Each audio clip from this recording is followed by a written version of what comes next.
Hello and welcome to Dissecting Philosophy with Dr. McDonald. In this episode, I'll be reading and discussing the sections of Involuntary Bliss and Before Sunrise in Nietzsche's Thus Spoke Zarathustra.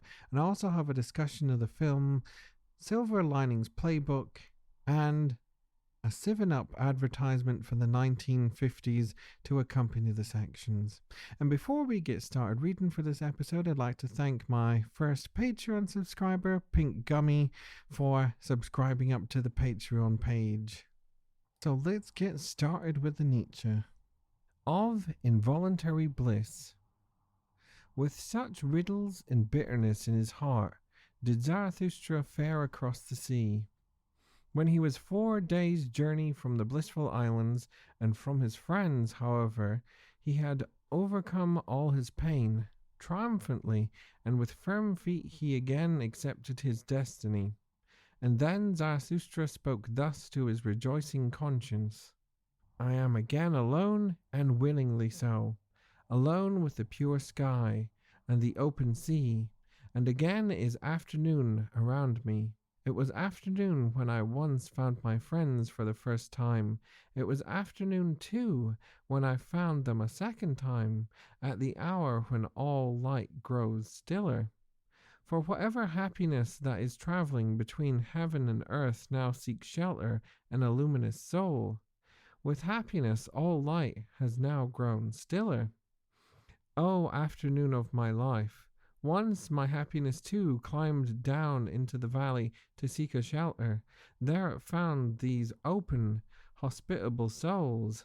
O afternoon of my life, what have I not given away that I might possess one thing, this living plantation of my thoughts, and this dawn of my highest hope? Once the Creator sought companions and children of his hope, and behold, it turned out that he could not find them, except he first create them himself. Thus I am in the midst of my work, going to my children and turning from them. For the sake of his children must Zarathustra perfect himself. For one loves from the very heart only one's child and one's work.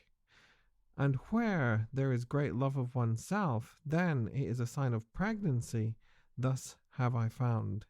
My children are still green in their first spring, standing close together and shaken in common by the winds, the trees of my garden and my best soil.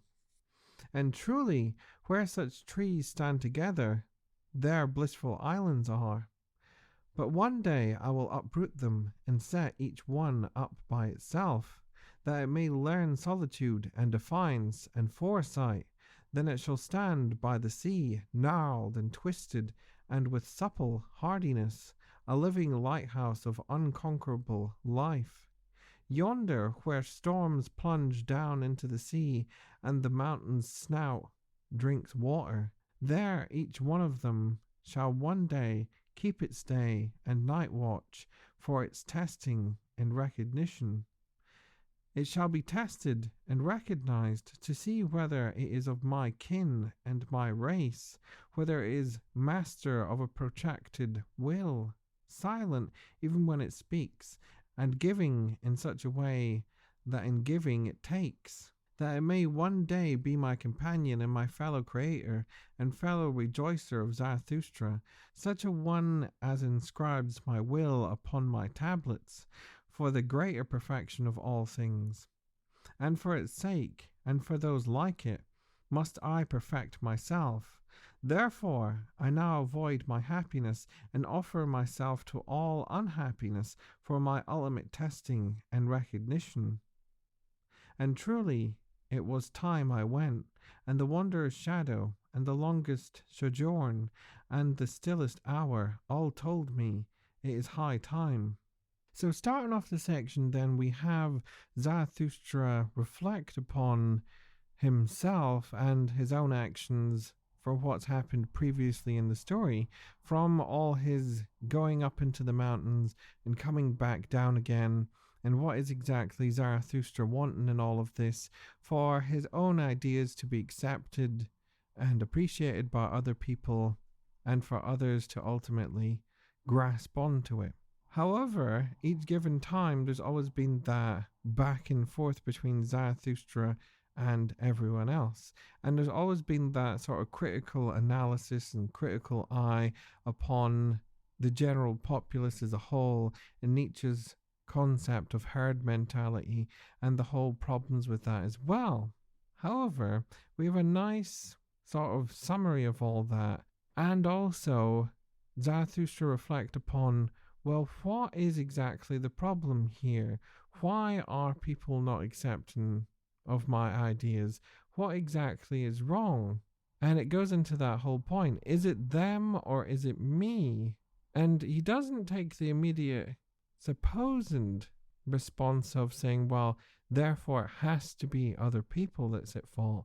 It's definitely not me. He does the complete opposite of that, to say, well, actually, the problem at hand is precisely me. I need to fix myself in order for other people to appreciate what I've got to tell them. And it's that whole sort of deep point that's being made here. In order for to just care for another person or even help another person, you have to fix yourself out first. So there's that whole idea here coming out initially of you have to care for yourself in order for you to care for others. If there's no care for yourself at that given point, there's no way in which you can help someone else. But also there's the whole idea, well, if somebody has managed to have that whole care for themselves and overcome whatever problems that's within their life, then they can also use that in a very much beneficial way to therefore help for the care of others. And we get this sort of idea here in this quite strange idea of pregnancy, and my whole thoughts being sort of pregnant, and to say, well, what exactly is going on with this idea of pregnancy of his ideas is once you've had that whole overcoming of your own problems, therefore you're able to have a much more helpful approach and able to tackle the problems for somebody else in a much more creative way at the same time. And you could say here, well, by saying ultimately care of oneself, does that mean you're therefore arguing for a very sort of self-indulgent lifestyle, or to be selfish and focus all upon you, and therefore you can just go and do whatever you want by saying you've got to go focus on yourself? Is that for you've got to be more selfish in your approach? And it's to say, well, no, that's not really what the argument's focused on. It's to say, well, you have to focus on the problems within your own life before you can tackle the problems of somebody else's life. And by overcoming your own problems, you're able to help somebody else in a very productive way through their problems. So caring and counseling and all those sort of things tied in nicely to each other here coming out in this section. And also we have quite an interesting relation into Socrates here for the idea of pregnancy and this whole idea of caring for others as well, in the sense of when people go to Socrates in Plato's dialogues, it's always in the sense of this agony aunt style character in which people go to them with their problems, and then Socrates listens to them, and therefore he tries to resolve those problems. And in doing so, we also have the idea of Socrates as a great midwife who again brings forth great ideas within people. And ultimately that's what Socrates' job is to help you clarify your own ideas and help them bring forth ultimately like a midwife for your thoughts. So continuing on then, the wind blew to me through the keyhole and said, "Come." The door sprang cunningly open and said, "Go." But I lay fettered to love of my children. Desire set the snare for me, desire for love, that I might become my children's victim and lose myself through them. To desire, that now means to me to have lost myself. I possess you, my children. In this possession all should be certainty and nothing desire. But the sun of my love lay brooding upon me. Zarathustra stewed in his own juice. Then shadows and doubts flew past me. I hankered after frost in winter. Oh, that frost in winter would again make me crackle and crunch. I sighed. Then icy mist arose from me. My past broke open its graves. Many a pain buried alive awoke. They had only been sleeping, concealed in winding sheet. Thus in symbols everything called to me, it is time, but I did not hear, until at last my abyss stirred and my thought bit me. Alas, abysmal thought is my thought. When shall I find the strength to hear you boring, and no longer tremble? My heart rises to my throat when I hear you boring. Even your silence threatens to choke me, you abysmal, silent thought. I have never yet dared to summon you up. It has been enough that I carried you with me. I have not yet been strong enough for the ultimate line's arrogance and line's wantonness. Your heaviness has always been fearful enough for me, but one day I shall find the strength and the line's voice to summon you up. When I overcome myself in that, I will overcome myself in that which is greater, and a victory shall be the seal of my perfection. In the meantime, I travel on uncertain seas. Smooth-tongued chance flatters me. I gaze forward and backward. Still I see no end. The hour of my last struggle has not yet arrived, or has it perhaps just arrived? Truly, sea and life around me gaze at me with insidious beauty. O afternoon of my life, O happiness before evening, O harbour in mid-sea, O peace in uncertainty, how I must trust you all. Truly, I am mistrustful of all your insidious beauty. I am like the lover who must trust all too velvety smiles. As the jealous man thrusts his best beloved from him, tender even in its hardness, thus do I thrust this blissful hour from me. Away with you, blissful hour. With you there came to me an involuntary bliss. I stand here ready for my deepest pain. You came out of season. Away with you, blissful hour. Rather take shelter yonder with my children. Hurry and bless them before evening with my happiness. There evening already approaches. The sun is sinking. Away, my happiness. Thus spoke Zarathustra, and he waited all night for his unhappiness, but he waited in vain. The night remained clear and still, and happiness itself drew nearer and nearer to him. Toward morning, however, Zarathustra laughed to his heart and said ironically, "Happiness runs after me. That is because I do not run after women. Happiness, however, is a woman." So in the next part, we have then Zarathustra have his past sort of trauma affect him and play in his thought. And it's where he ultimately has this whole moment to say, well, I don't have this lion-like strength. And it goes into that fantastic image of the lion versus the dragon again in Zarathustra, and you need this lion-like strength to do battle with everything that's going on. And it's ultimately saying, well, here he doesn't have the power to confront whatever it is that's the problem that's at hand, but eventually he'll find the conviction and strength within himself to make it come back upon his mind, therefore confront it with full power, and therefore have the whole conviction to overcome it. But at the moment he doesn't, he says. And once he does overcome it, that'll be a seal of his perfection, as he says, as an individual. Also within the section as a whole, we have this sort of irony at work within Zarathustra wanting purposely a hard life in order for him to have ultimately a better life experience and therefore more helpful for everyone else. Hence why he continually wants to push away happiness from him.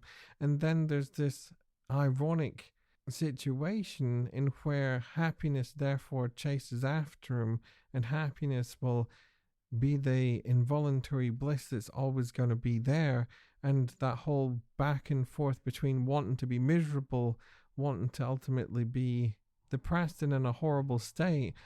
What happens is that always happiness chases after him and affects him.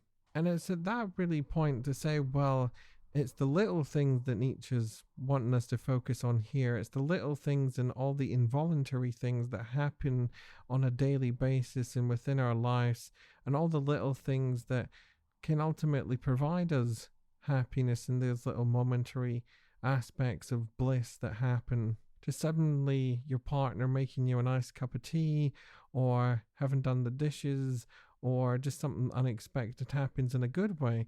Because we always think of something unexpected in a very negative sense, like you burning the toast or accidentally putting the shoes on the wrong feet and so forth, and all these horrible events that can happen. But equally, there's this whole aspect of, well, great little things can happen equally within an everyday sort of basis. And at the same time, we did have that picture of the children of Zarathustra, ultimately his followers, he says, going to uproot them and put them down and make them suffer these horrible conditions and see how they cope then, which is also at the same time to say, well, life isn't all just things that you have complete control over, that you just want everything to be happy at all given times, that also you're going to have points in which you're going to have to learn to cope with horrible situations and problems within your life at the same time. And the whole point of all this uprooting and so forth is, he says, they have to learn solitude, defiance, and foresight. So when they have the sense of here in which somebody separates himself out from what everybody else accepts as norms and truths and ideas, therefore we have this whole aspect of needing to critically think for ourselves, then critical thinking, having that relation into defiance, and therefore challenging what the norms are and what truth is,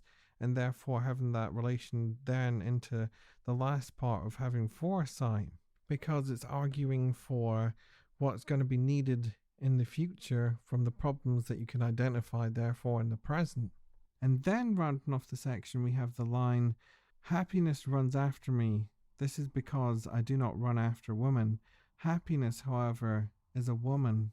And it's quite an interesting line, because we've had the whole relation into motherhood and how to be an ethical agent in Nietzsche is to be like a mother who does everything for her children and doesn't expect anything in return.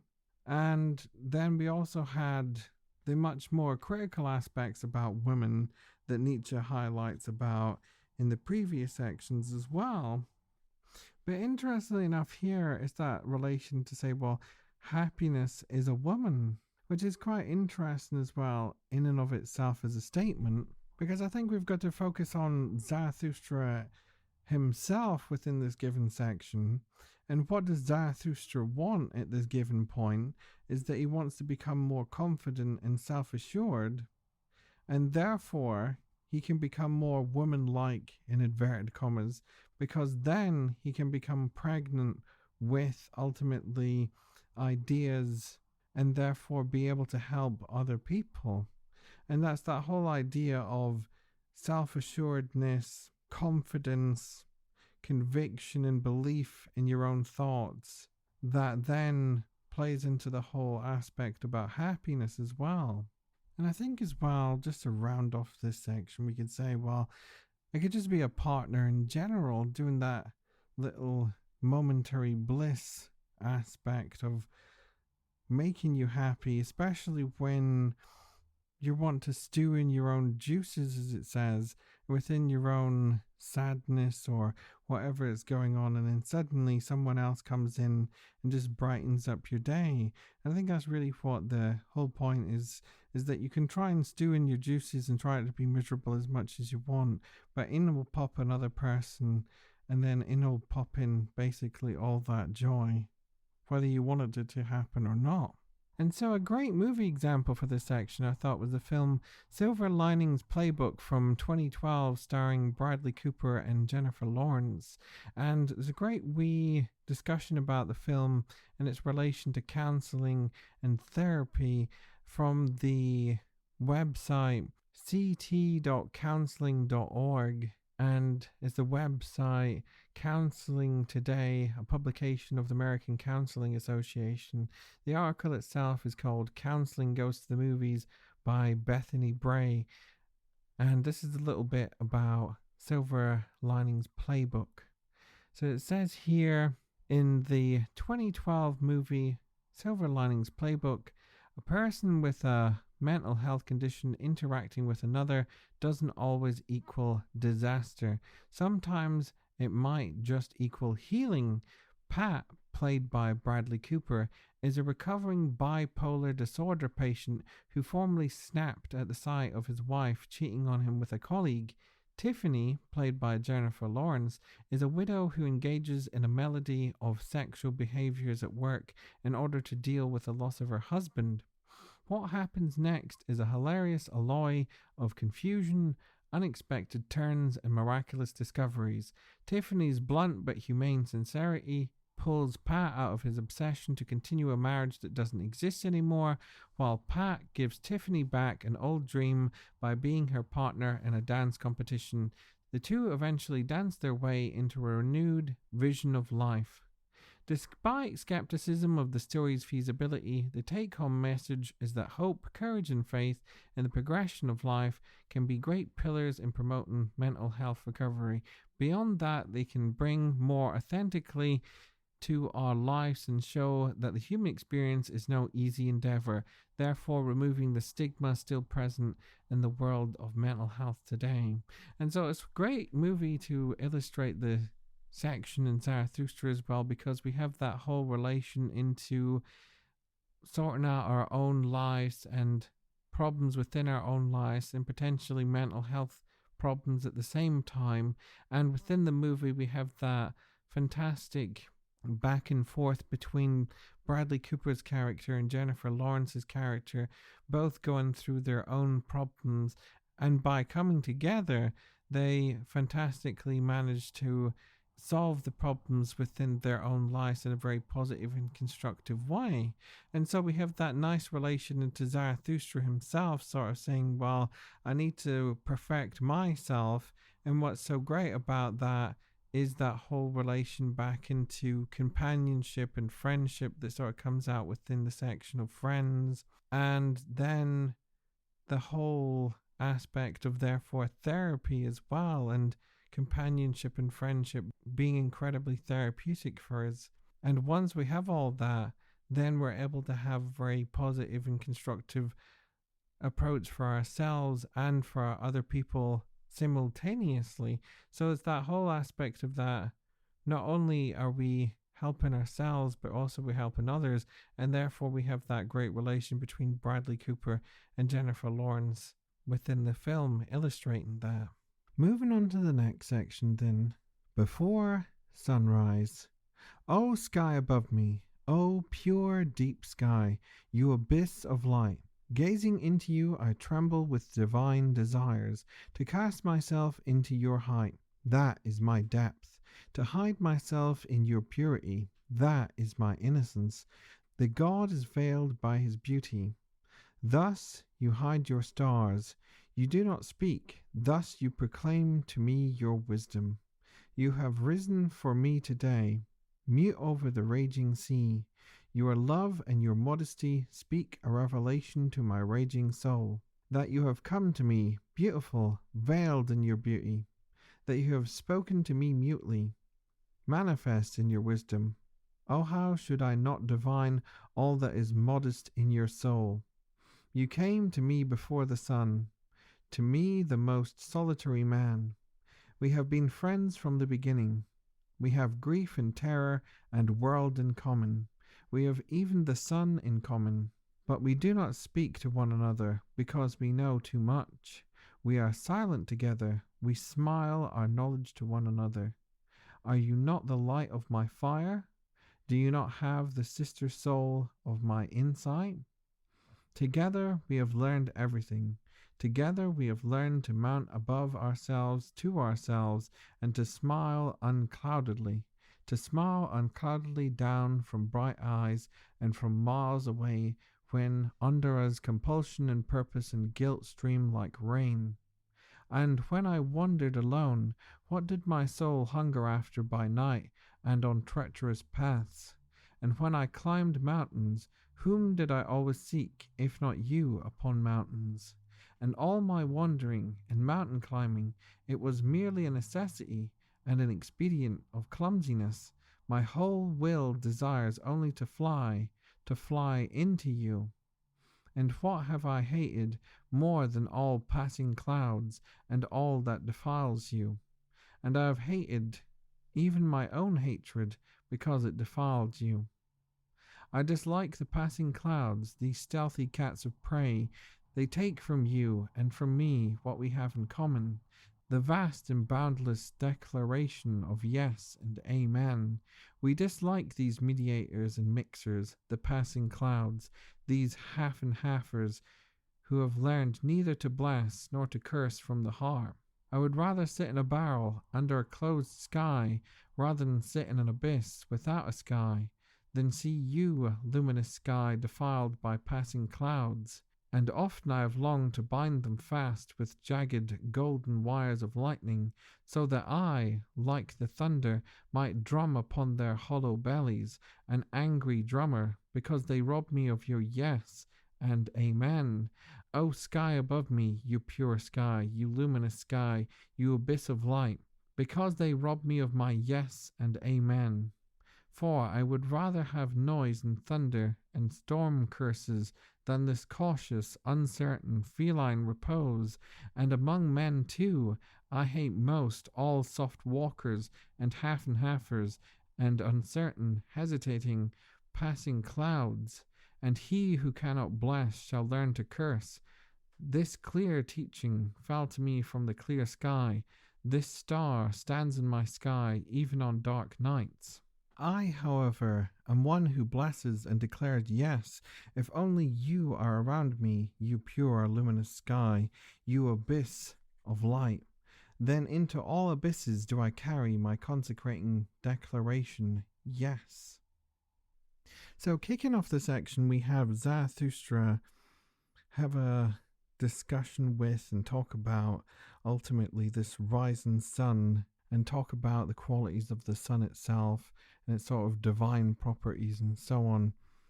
And we have this metaphor of Zarathustra's own journey being like that of a rising sun, in the sense of what he himself wants to do is rise himself up above everyone else in very much a confident, self-assured sort of way, in order for his own ideas to therefore come forth and everybody else to sort of bask in the wealth and appreciation of his own ideas, in contrast to before, when we had everyone just completely ridicule him at the start in the prologue section in the marketplace. And we also have this really sort of nice, subtle reference back into Nietzsche's very first work, Birth of Tragedy, where you have very much the sort of idea of Apollonian come out and the god of Apollo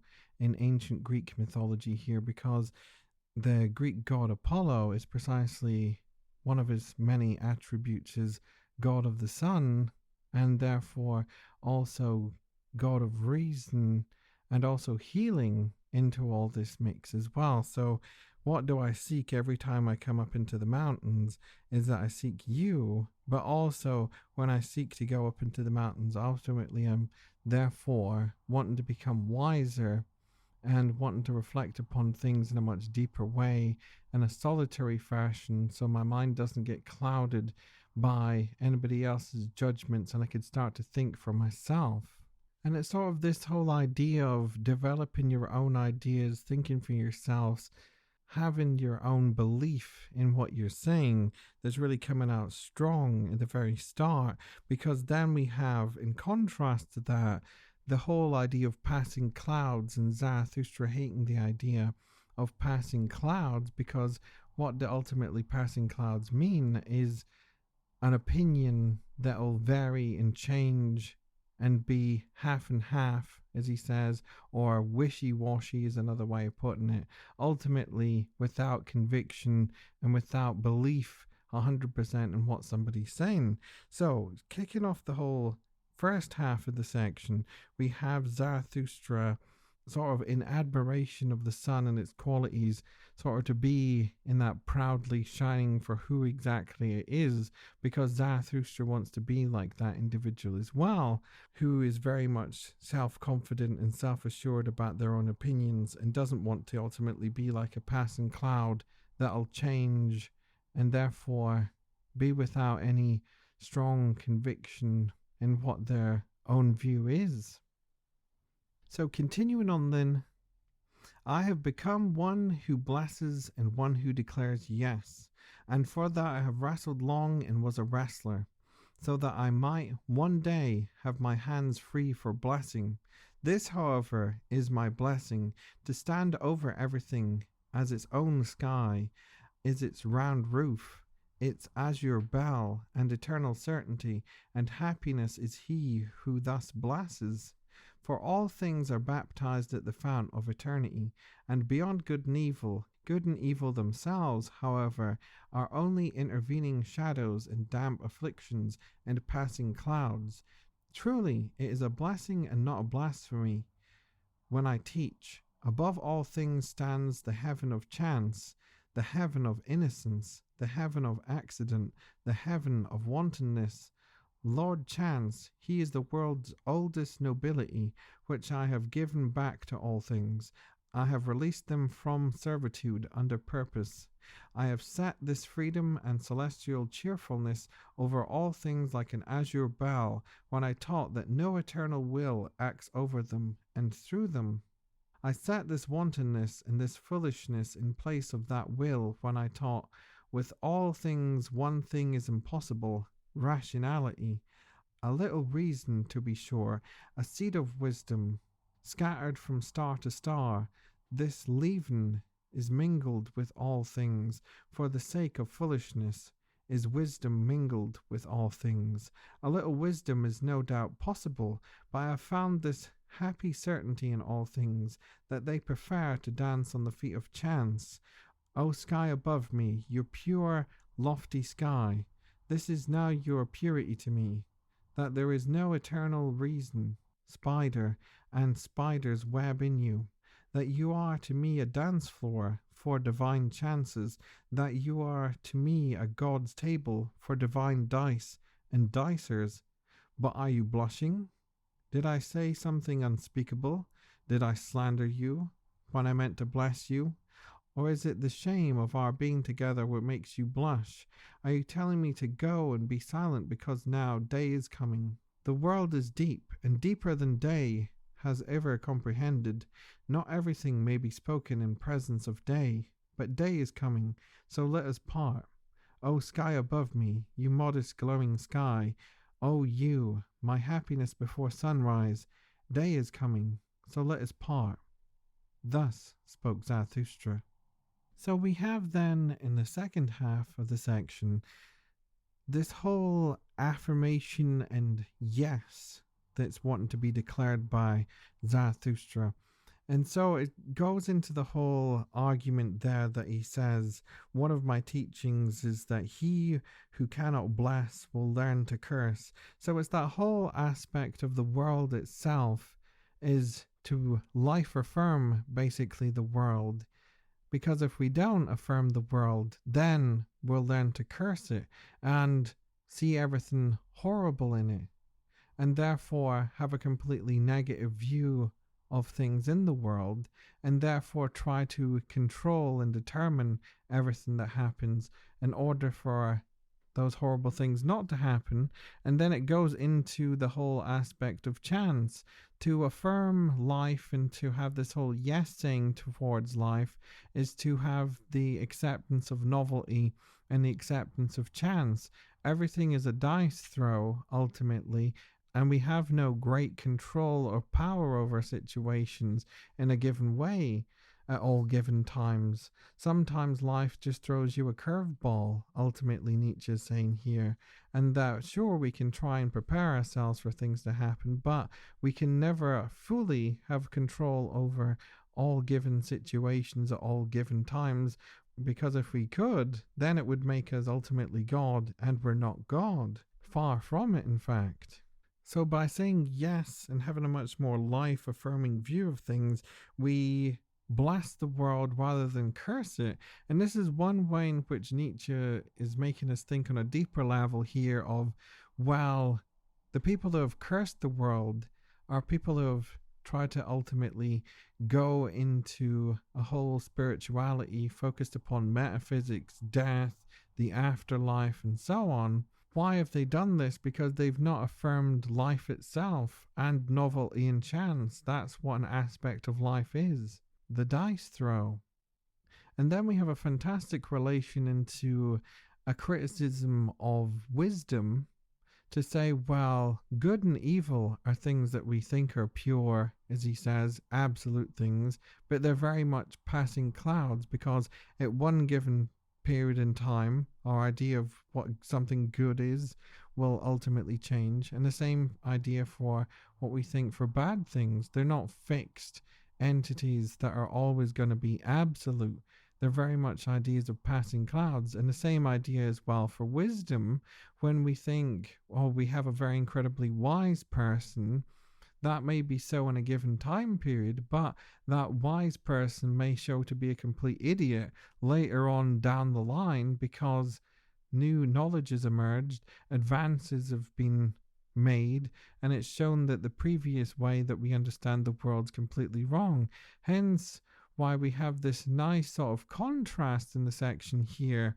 On the one hand, we have an argument to say you need belief in conviction in what you argue for, but at the same time that belief in conviction is only going to be a very much a timely thing, that what you're going to argue for is only going to be relevant in a very much a specific time period, and you can't therefore have a view that's always going to be working for all given periods in time for all eternity. It's just not going to work like that because of all the developments and newness and advances and knowledge and so on. And so we end up with quite a nice sort of twist into how we can think of how philosophy works. So on the one hand, Nietzsche's sort of praising traditional philosophers because they have an incredible amount of belief and conviction for what they argue for, and precisely they argue for things incredibly well.